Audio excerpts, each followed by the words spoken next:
All right, so hello everybody. I think we're live. This is Kiara, April 27th, 2020. And we'll do our tri-weekly meditation this morning. It's every Monday, Wednesday, and Saturday at 9 a.m. European time. There's a question that came up from somebody, and I'll try and address this. In a perfect universe, what is the origin of duality, suffering, and evil? And this is an important question. The response to this question determines our relationship with life, our relationship with each other, our relationship with God, and our relationship with fear, because fear and duality are directly related to each other. Fear is an aspect where we fear that there might be something that isn't to our liking, that change is somehow dangerous or unpredictable, and therefore to be avoided. And that's based on the idea that duality is real in itself, or the idea that God and creation are separate, creator and creation are separate from each other. And these are ideas that we've been conditioned by through most of our religions, as far as we have been able to, understand for millennia. And this is really the core of this question, the idea that we are separate from God. And that idea that we are separate from God is duality itself. Maybe a better question would be, who am I? Most of the time we identify with an aspect of ourselves that's centered around personality, around our history, around our mental and emotional sense of self. And it's a very human approach. We've been conditioned to believe that who we are is human. And really, what we are is spirit having a human experience, spirit experiencing itself in a multiplicity of dimensions, joined together somehow to create an illusion of separateness or duality. Once we can see past that illusion, we're free. We recognize that spirit is who we are, that's our essential self. And by spirit, I'm actually referring to the idea that we carry in our religions known as God. God is much more than an idea, and all of us are conditioned by ideas about God, which is what creates the illusion of suffering and duality. It's the idea that someone else can do something to us that's not to our liking, and therefore we suffer. Or someone is out there taking great pleasure in something that creates suffering. I mean, these ideas come from human constructions. It's not that man is created in the image of God, so much as God is created in the image of man. And so I want to refine this a little bit. Every single fear that we have is essentially what? Is the fear of change. It arises from the idea that something can happen to us in the future which may not be to our liking. And so we resist it. And then we get attached to other realities, people, situations, outcomes that we can predict and hold on to, even though it's not necessarily to our liking, but it's predictable and it's familiar. And therefore we hold on to that rather than just letting go and trusting that what comes our way is essentially to our good. As long as we have an idea of the personal self the idea of what is to our good is going to be limited. When we can surrender the personal self, connect with our divinity, connect with that self that we are, there's a different perception of what we experience in our lives. And that perception isn't a perception of duality, it's a perception of unity. And that perception creates a different reality and a different conditioning and even a different outcome, because every outcome in the world out there is a reflection of an image that we hold inside of ourselves. If we imagine that there's something to fear, we create something to be in fear of. If we imagine ourselves as a victim, we create someone out there who is going to victimize us, or some aspect of society that's going to victimize us. And this is very, very, very deep in our psyche. And it's really important to understand this. Our greatest fear sometimes, often, is the fear of death. And what is death? From a third dimensional perspective, is the ultimate change. And because we're afraid of change, we're afraid of death. Because we have an idea that it's the end, or that it's the unknown. And we are therefore afraid of something that is unknown. So the question, the bigger question, the better question isn't what happens when we die. The question is who dies. And if we are identified with the eternal self, there's no death, there's no birth. If you're never born, how can you ever die? If you're identified with the personality, of course, yes, the personality dies, the physical body dies. We're dying each moment. There's a change in each moment of our life experience. I am not the same person now as the personal self that I was a moment ago, or a week, or last year. That person exists only in our memory, and memory is an illusion. What's real is this moment. In this moment, I'm present, and I'm present only if there is a continuity between the personal self and the divine self. Until then, I'm just simply pretending to be here, and I'm really basically the collection of memories or personal set of feelings, thoughts, and belief systems. So I just wanted to quickly say that because so many of us get locked into this idea that suffering is created by something outside of us, and therefore we have to do something to come out of suffering, or to somehow suffer in silence. It's not really what it's about. Suffering is a perception. There is pain in life. You know, when the Buddha was asked, Master, tell us about suffering, he said, first of all, suffering is a perception. What is real is pain. Pain is, you can look at it as physical pain, you can look at it as psychological pain. But the moment pain becomes suffering is a moment when we create ideas and conditions around what we experience as pain. I know people who have had physical pain after a car accident, for instance, who only experienced ecstasy because they were not identified with the body.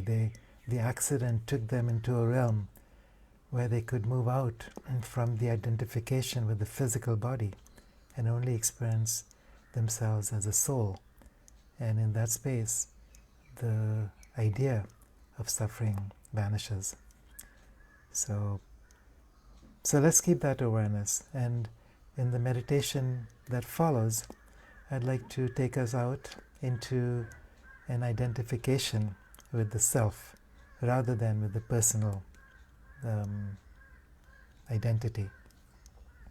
So what I mean by self is this ultimate consciousness, the field of consciousness that we are. the I am presence. And it's very easy to actually discover that. The practice we've been doing with the Inca tradition, it's a connection with a natural state of being. It's nothing extraordinary. It's nothing you have to work to achieve. It's just there all the time. It's behind everything that exists.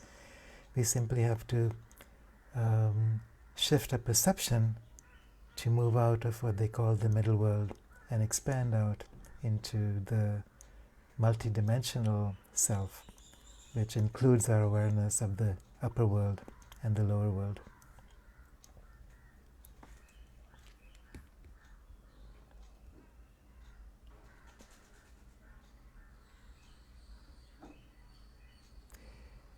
So I'm quickly glancing through the comments here to see if there's something I should respond to. Yeah, hello everybody. Blessings to all.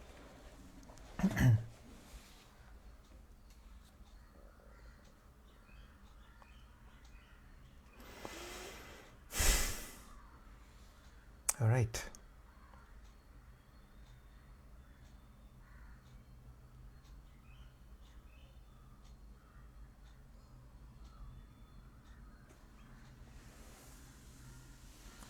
Before we do the meditation, I'd like to present a perspective. So imagine that there's a dot on a blank page and a circle around this dot. If the circle represents the universe, the dot represents who we are within this great big universe. This is what we believe, right? It's a normal experience of reality, that I am a little speck of dust in this great big universe. Now let's see if we can reverse that. What if we could assume for a moment that this dot is the physical universe, and who I am is a great big circle extending far, far beyond this physical universe. And that's closer to the truth of who we are. Once we start to move out from the personal self to the universal self, we discover that I'm not separate from the physical universe, but I'm far more than the physical universe. I permeate the entire universe. I permeate every dimension of this universe, but I'm not identified with that. So who I am is this great big circle, this great big field, multidimensional, self-existent, universal. Having an experience of being a little tiny dot, having an experience of limitation. And once I'm no longer identified with that, then I'm no longer limited. So this particular meditation is about opening to that awareness, that direct personal awareness on a physical as well as energetic level of who we are as multidimensional.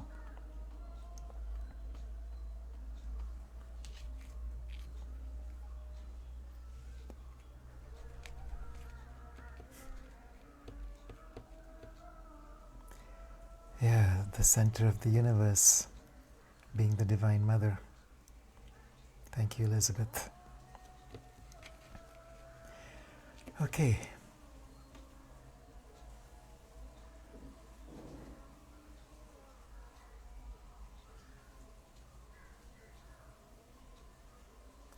So become aware of the boundaries of the middle self, this beautiful bubble of light surrounding the physical body, extending out a couple meters in all directions.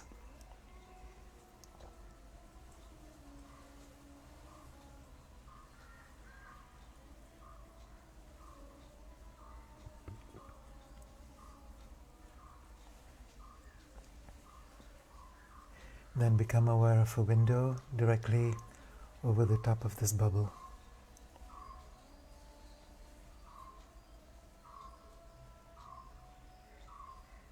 open that window with your intention. Allow it to open as wide as possible.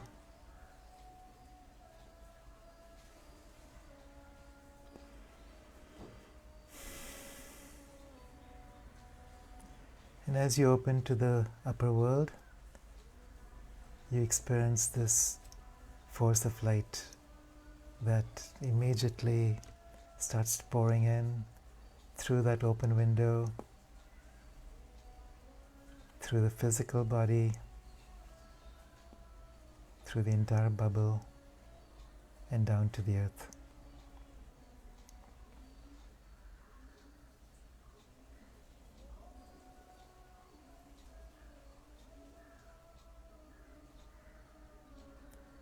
So this bubble represents the personal self.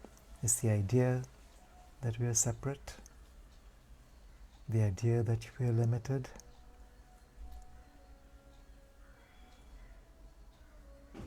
And as we open these doorways to the upper world and simultaneously to the lower world, we're releasing this idea so we can experience the truth. Not a belief system about anything, but the truth of everything.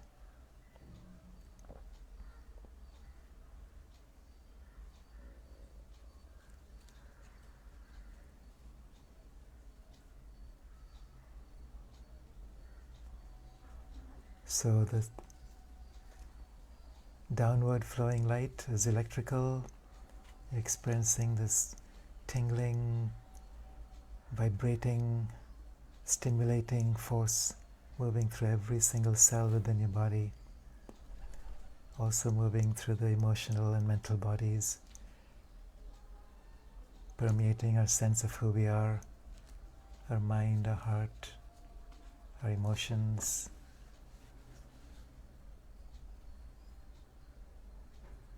Everything that we identify with, clearing any false beliefs, clearing out any traumas that we've held within the emotional body, and clearing out corresponding symptoms within the physical body. So this light is capable of releasing, clearing, purifying these four bodies. It has its own intelligence. It knows exactly what needs to happen. And we just open, allowing it to happen. In response, there's a flow of light that comes up from the earth. And this flow is magnetic. And experience this magnetic flow now coming up through the physical body, through the etheric body, through the mental, emotional bodies.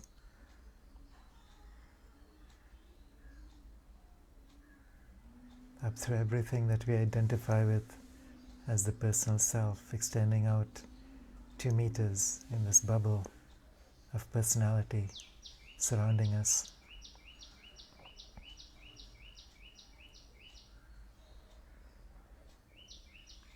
Like a rising column of light that's magnetic, connected with Mother Earth.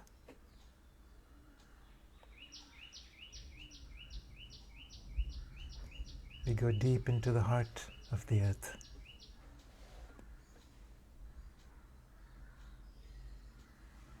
Right at the center of the planet. Feeling the magnetic force coming up, rising up.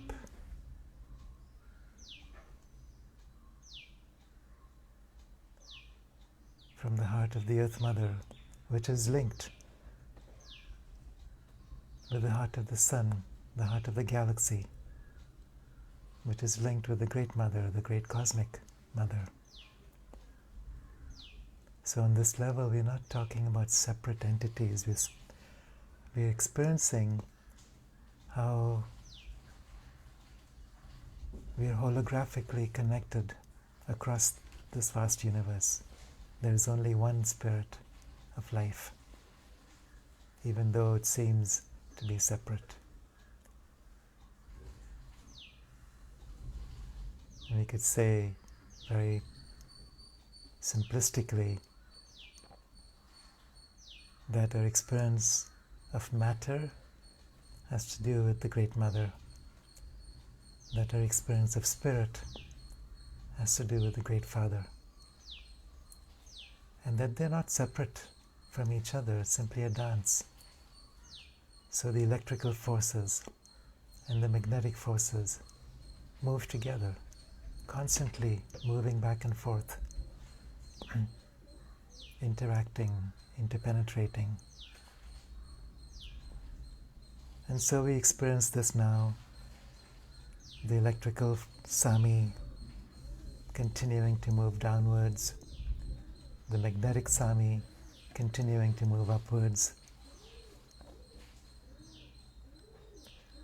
And as they connect together, there's an expansion of our sense of self,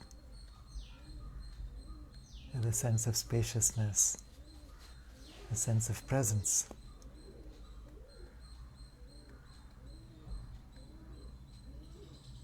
There's a stillness, a peace, a living joy. And there's nothing to do to make this happen. It's simply connecting with our natural self. This is the way things are and always have been. Once we step out of our conditioning in duality.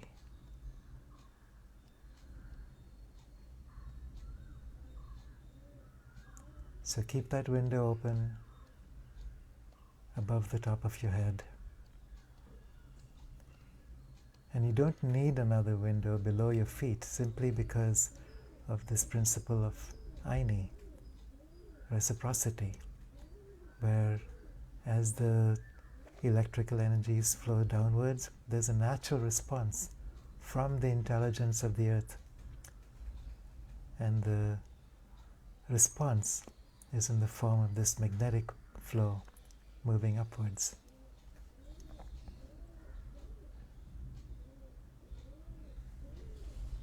So even the idea that the upper world and the lower worlds are separate from each other is part of this duality. When you open the door to the upper world, you're simultaneously opening the door to the lower world. So the world of spirit, the world of nature. There's spirit within nature, every place you look.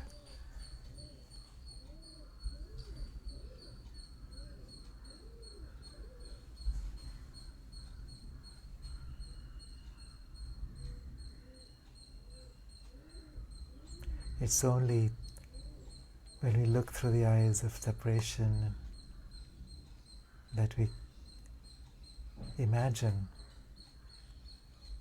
that I am separate from nature, that I am separate from God.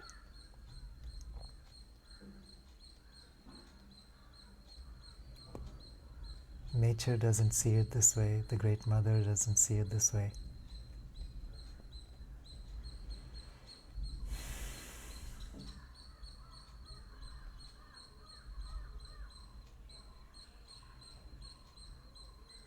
And so you continue to expand, your sense of self continues to move out further and further across the earth, across the skies, across the universe.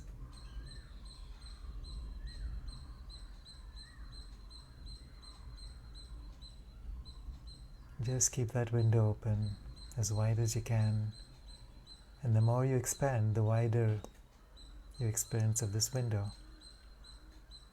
And the wider the window opens, the more you expand. So you begin to connect with subtler and subtler fields, subtler and subtler aspects of yourself, wider and wider levels of experience.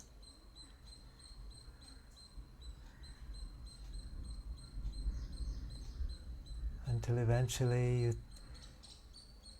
step out to the very edges of that circle, the very boundaries of time and space. as we know it.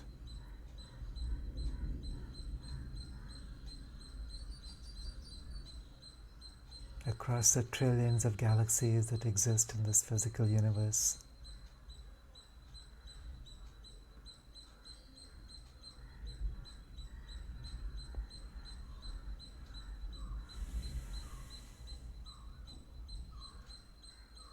And then beyond that,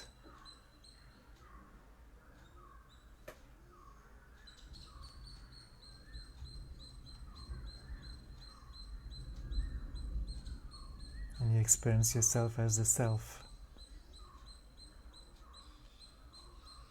this infinite circle within which the entire physical universe is a single speck, a tiny little dot.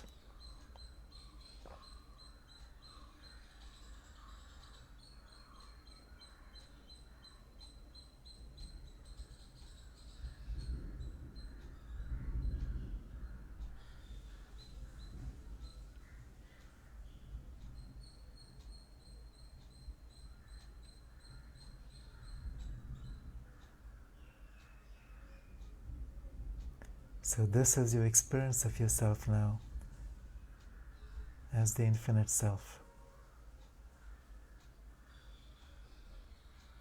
Very different from the personal self.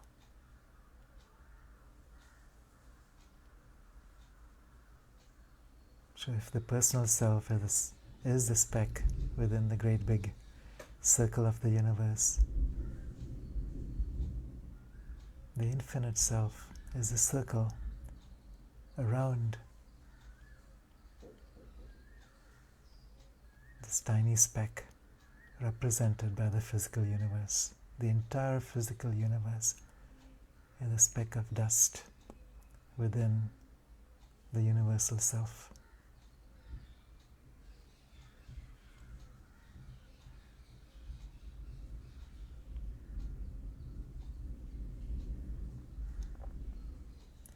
And the beauty of human existence is that we can experience both these states simultaneously. It is our great privilege to be embodied within the creation of matter, to experience the multiplicity of this reality, while at the same time maintaining the awareness of who we are as the self.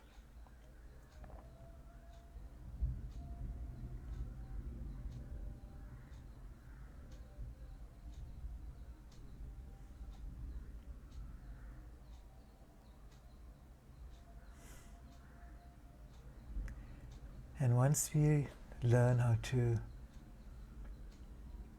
merge these two aspects of self, you're no longer trapped in a field of duality, and therefore no longer trapped in the illusion of suffering. Suffering is real from a third dimensional perspective if you're identified with the personal self. But it doesn't have any meaning anymore.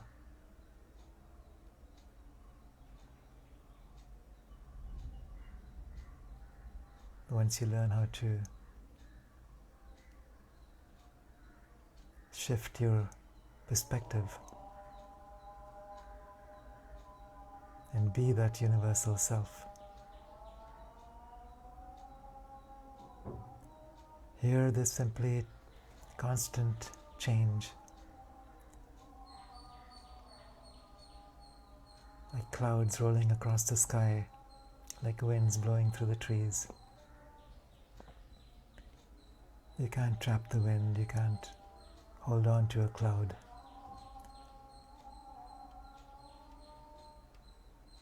You can't dam the river, even though we try so hard. Eventually, it spills over, breaks open. we begin to remember we are free.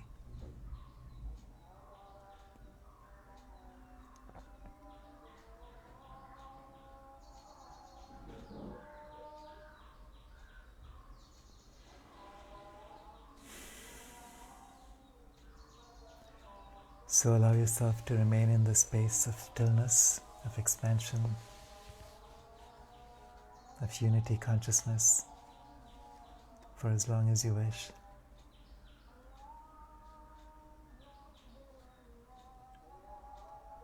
For those who would like to follow me in a 5-day deepening intensive, we'll be starting May 9th. Please contact Jamie Franken jamiefranken@hotmail.com.